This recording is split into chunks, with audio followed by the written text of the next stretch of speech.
going to find derivatives of inverse trig functions. We're going to work on that tomorrow. Today, we're just going to do a little review of inverses. Do you remember from grade 12? You can find a graph of an inverse by just switching x and y. Okay? Algebraically, you could find the equation if you switched x and y and then solved for y.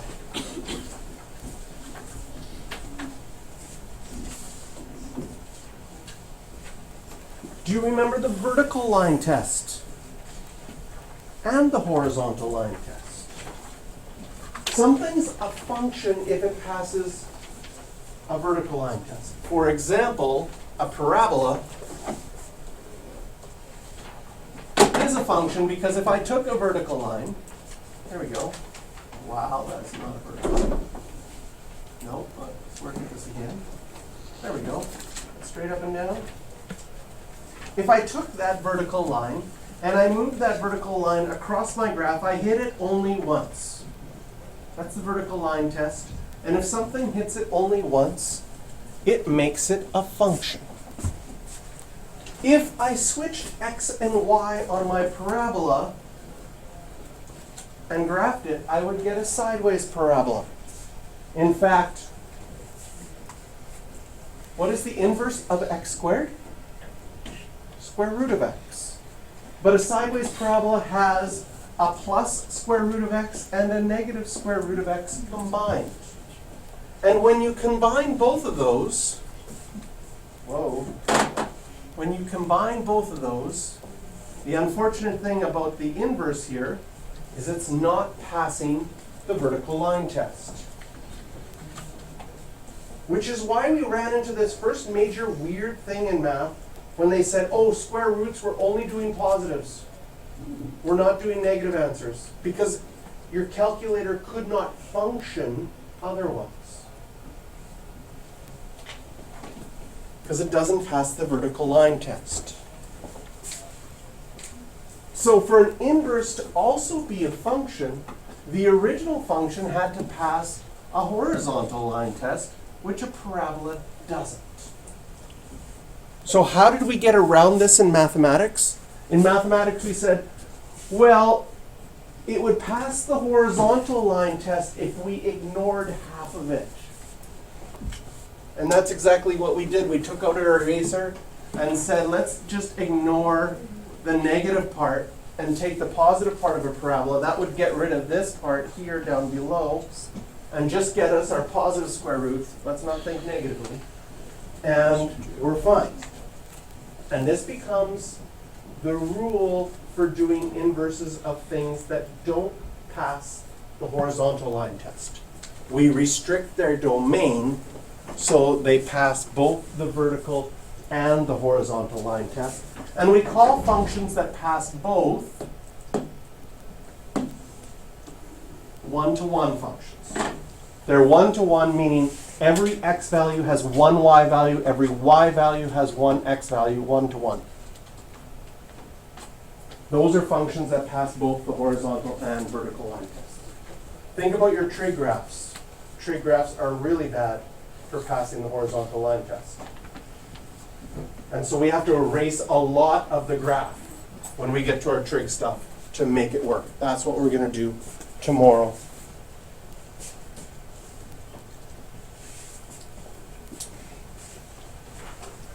If the functions f and g are inverses of each other, that means that f of a would be, if f of a equals b, then g of b goes backwards and equals a. They undo each other. Right? All you're doing is switching your x and your y coordinates. So if there's a point AB on f of x, then there'd be the point BA on g of x. Here's a theorem. It says if y is f of x and x equals g of y are inverses, and you know that f is differentiable on an open interval containing a point, and f prime of that point is not 0, then g is also differentiable at that point. And we've got this way of figuring out the derivative. And this means that the derivative of a function is equal to the reciprocal of the derivative of its inverse function. Whew. Don't worry, we will find a much easier and better way of doing this, but this is the idea right now. So, let's look at this with half a parabola.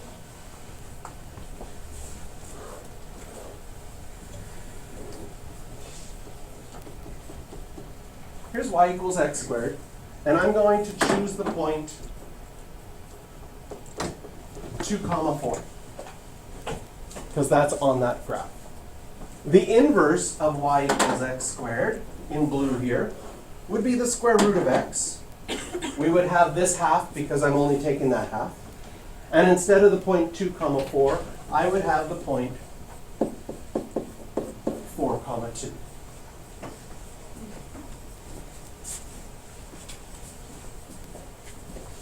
If we did the derivative at this point, that would find the slope of this tangent line. What is the slope of this tangent line? 4, right? Because the derivative here would be 2x, and you're finding it when x is 2. The slope of that line would be 4. Our question is, can we use this information to find this information? What is the slope of this line? We could find the slope of that line directly because we actually know what this equation is, right? We know this is the square root of x, or x to the half. And you would know that the derivative of this is 1/2 x to the negative 1/2, or 1/2 square root of x. If I plugged in 4 for x, do you see that the slope of this line is 1/4? Okay?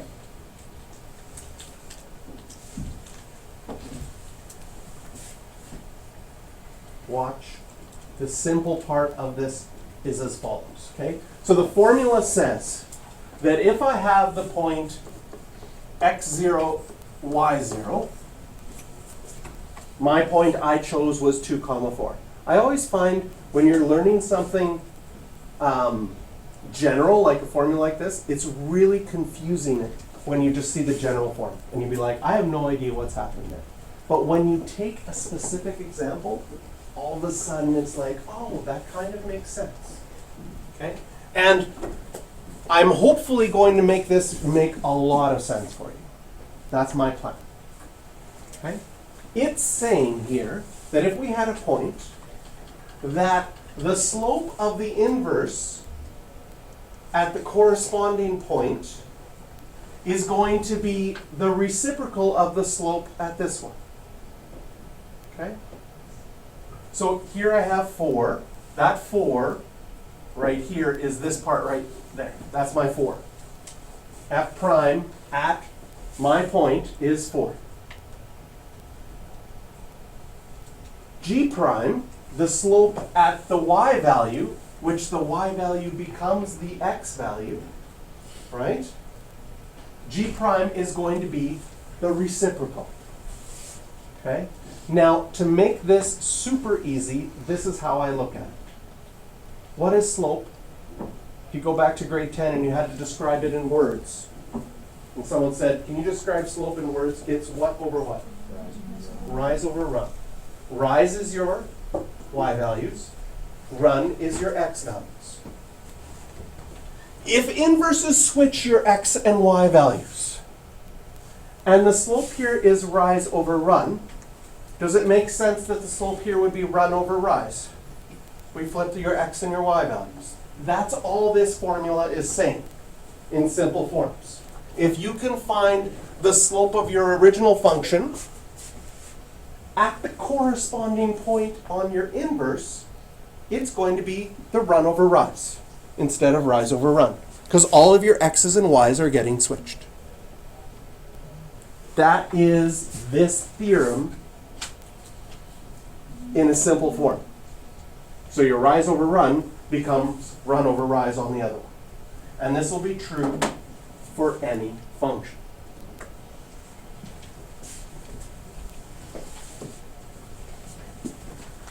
Okay? Here's the function. F of x is the square root of 3x plus 8. It has an inverse function. Find g prime at 4.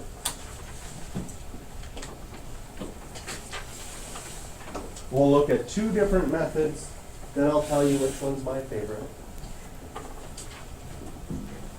Method 1, we could actually find the inverse function. We could switch x and y. So this is what we had originally. You switch your x and y. You solve for y by square rooting both sides. And we get a parabola. Technically, you would only have half of that parabola. There would be a restriction on your domain. You find the derivative of your parabola. G prime of x is 2/3 of x. And then you could find the derivative at 4. Plug in 4. You get 8/3.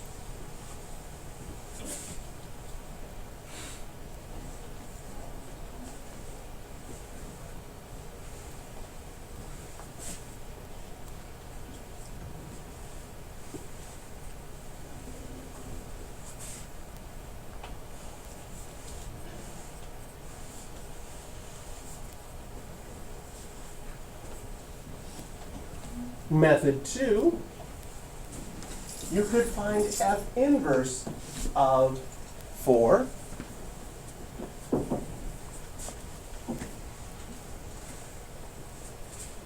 and solve for x.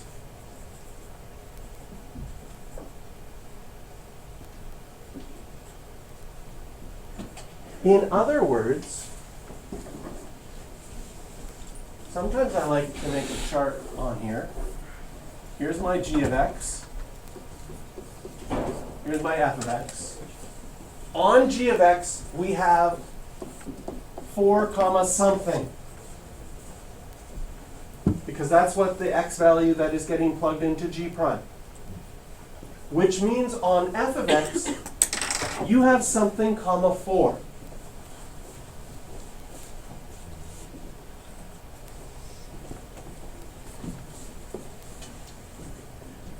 If you know the y value on f of x, could you solve for the x value? Yes, I have an equation. That's what we did in part 1. We found out that this has 8 comma 4, which means on our inverse graph we would have the point 4 comma 8.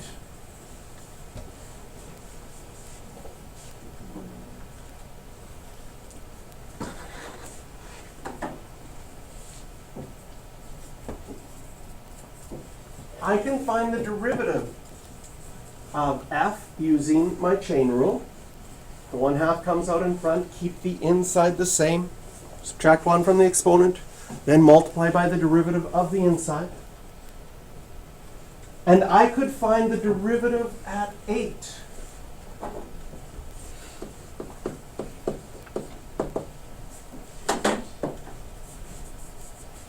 F prime of 8 is 3/8. That's my rise over run, which means that g prime at 4 will be run over rise without using the formula. I say use formula here.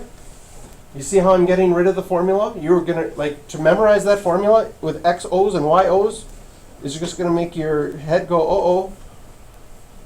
Instead, if you think that I'm sorry, the formula is not nice. If you use rise over run and run over rise, it's so much easier. Because all inverses do is switch x and y.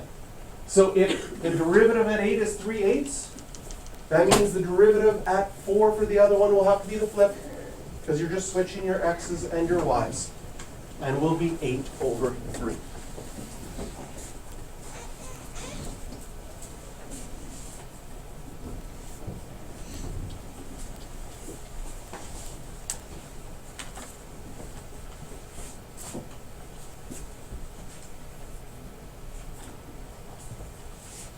But you could use the formula. If you understand all that notation and feel good about it, go for it. I don't recommend it. Because it's so much easier just to think that inverses switch everything x and y. So if you found the slope of one function and its rise over run, at the corresponding point, it'll be run over rise.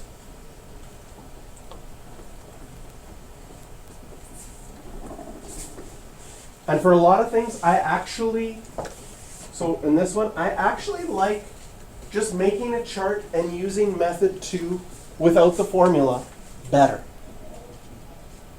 If you know a point on f of x, you know a corresponding point on g of x, because just x and y are getting switched.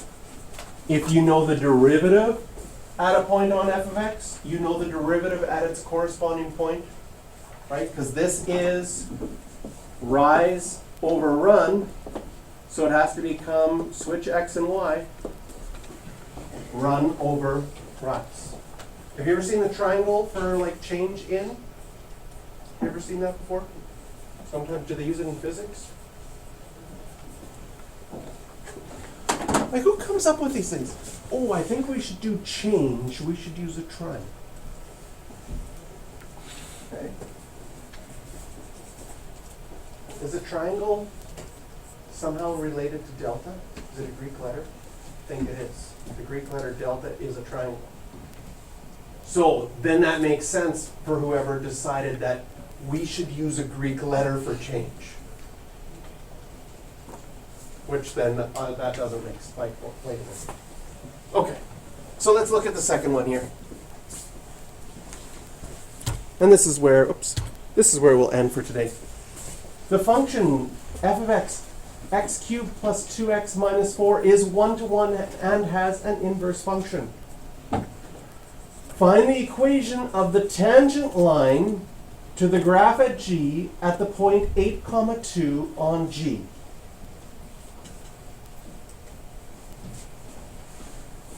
I feel like just doing this my way. Copy. Let's do a new page.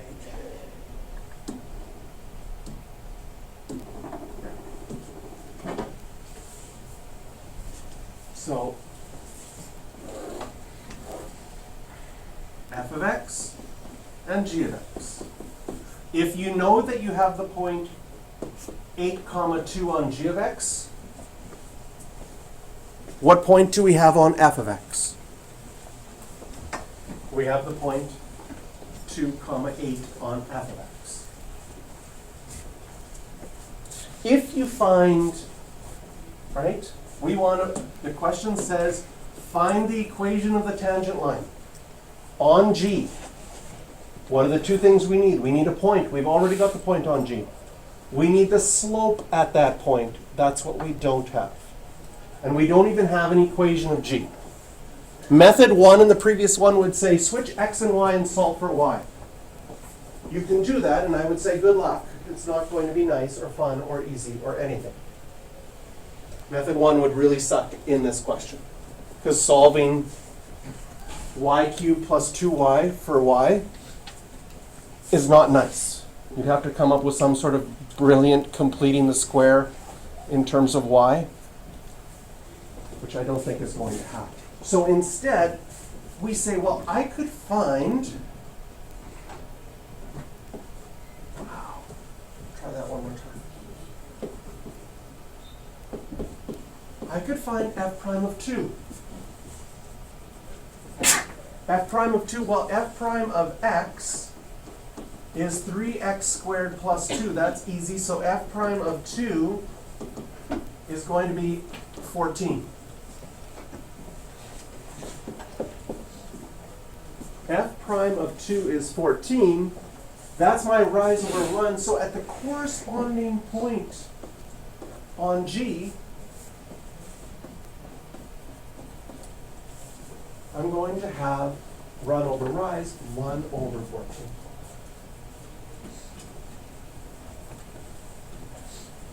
And now we have a slope and a point, so we can just go,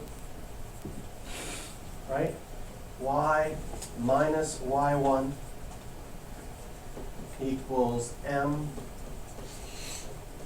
x minus, right? We are using, this is our point, this is our slope. Because we're finding an equation of the tangent line to the graph of G, so we have to use our point and our slope from G.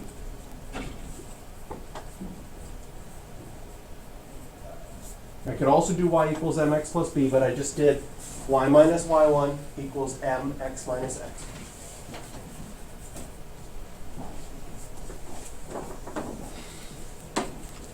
There's our final answer. Don't need to simplify or anything if we don't want to.